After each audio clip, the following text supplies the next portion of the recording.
নির্বাচনের আগে পরে আইনশৃঙ্খলা পরিস্থিতি নিয়ন্ত্রণে 5 দিনের জায়গায় 8 দিন আইনশৃঙ্খলা বাহিনী মোতায়েন রাখার প্রস্তাব করেছে সংশ্লিষ্টরা।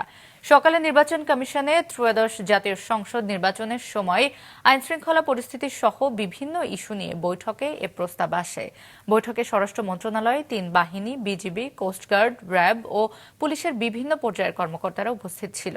বৈঠক শেষে ব্রিফিংয়ে ইসি কর্মকর্তা জানান, নির্বাচনের আগেও পরে মোট 8 দিন আইনশৃঙ্খলা বাহিনীর সদস্যরা সার্বিক নিরাপত্তায় কাজ করবেন। সংখ্যালঘু, বিদেশি সাংবাদিক ও পর্যবেক্ষকদের নিরাপত্তা, অবৈধ অস্ত্রের ব্যবহার রোধ, সাইবার নিরাপত্তা সহ 13টি বিষয়ে সুনির্দিষ্ট প্রস্তাব এসেছে বৈঠকে।